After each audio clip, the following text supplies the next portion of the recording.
The J-35 program represents a paradigm shift in aerial combat philosophy, moving beyond the concept of an aircraft as a solitary weapon system and instead engineering it from its inception to function as a central, intelligent node within a vast, interconnected web of military assets.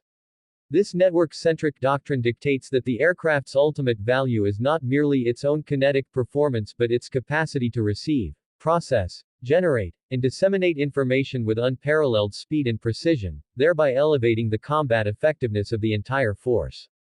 The design and development process is therefore a holistic integration of low observable technologies, advanced sensor suites, computational power, and data linking capabilities, all working in concert to achieve a level of situational awareness and collaborative engagement previously unattainable.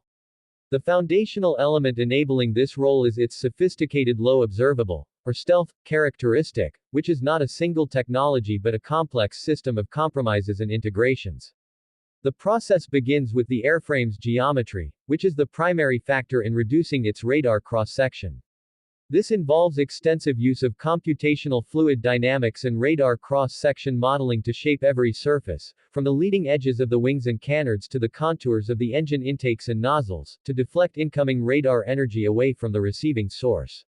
The alignment of these edges is critical, ensuring that reflected energy is channeled into a very small number of narrow beams rather than a diffuse sphere.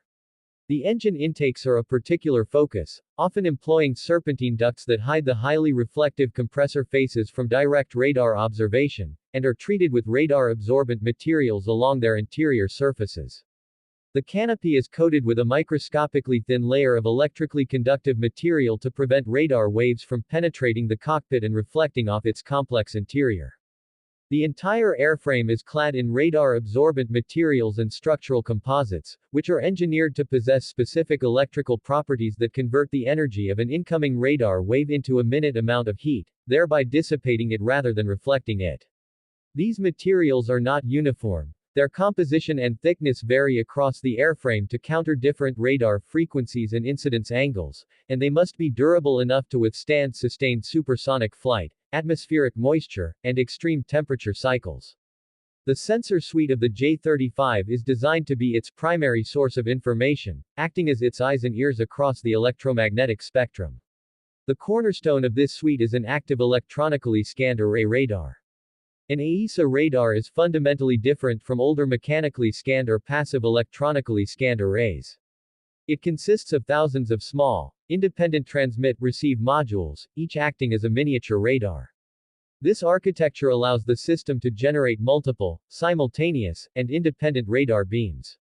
This means the aircraft can dedicate one beam to a long-range search of a specific sector, another beam to tracking a dozen airborne targets with high update rates, a third beam to performing high-resolution synthetic aperture radar mapping of the ground to identify fixed targets, and a fourth beam to conducting electronic warfare functions, all at the same time without any degradation in performance. This multi-function capability is a massive force multiplier. Complementing the radar is a distributed aperture system, which is a network of 6 high-resolution infrared sensors mounted at fixed points around the fuselage, typically at the nose, on the sides near the cockpit, on the sides of the tail booms, and on the top and bottom of the fuselage. The data from these 6 sensors is fused in real time by a central processor to create a seamless, spherical, infrared view of the world around the aircraft. This fused image can be projected directly onto the pilot's helmet-mounted display, allowing them to literally look through the airframe. The DOS provides critical functions such as missile warning, by detecting the plume of an incoming surface-to-air or air-to-air missile, aircraft detection and tracking in a passive mode, and even providing a high-fidelity infrared image for ground target identification and navigation in low-visibility conditions. Further enriching the electronic picture is a fully integrated electronic warfare system. This system is composed of a suite of wide-band receivers that constantly monitor the electromagnetic spectrum for radar and communication signals. Using sophisticated emitter identification libraries and time difference of arrival or frequency difference of arrival techniques, it can not only warn the pilot of a threat but can accurately geolocate the source of the emission, plotting it on the tactical situation display. This system also includes active jamming capabilities, using the AESA radar's modules or dedicated jammers to project noise or deceptive signals to confuse, blind, or spoof enemy radars and missile seekers. The immense volume of data generated by these sensors is meaningless without the computational power to process it and the architecture to share it. This is the role of the avionics and data fusion system. At its heart is an integrated core processor, which is not a single computer but a modular, high-speed, fault-tolerant computing environment built around common modules. This ICP runs the core of the aircraft's functionality, the sensor fusion algorithms. These algorithms are complex software routines that take the raw, uncorrelated data from the radar, the DOS, the EU system, the navigation system, and the data links.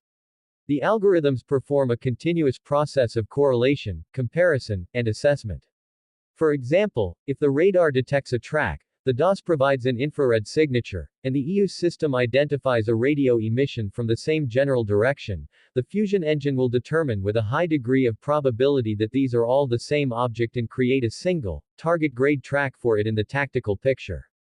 This process deconflicts the data, removes clutter and false returns, and presents the pilot with a single, coherent, and reliable understanding of the entire battlespace on their cockpit displays. This fused picture is not kept in isolation, it is the commodity the aircraft shares. The J-35 is equipped with multiple, secure, anti-jam data links. These include a low probability of intercept data link for communication within a flight of similar aircraft, allowing them to share their fused sensor pictures silently and autonomously, creating a single, composite track that is far more accurate and resilient than any one aircraft could generate alone. It also uses a tactical data link that connects it to the wider Joint Force Network, such as airborne early warning and control aircraft, surface warships like the Type 055 destroyer, ground-based air defense units, and command centers. These links use sophisticated waveforms, frequency hopping, and encryption to ensure resilience against enemy electronic warfare and cyber attacks.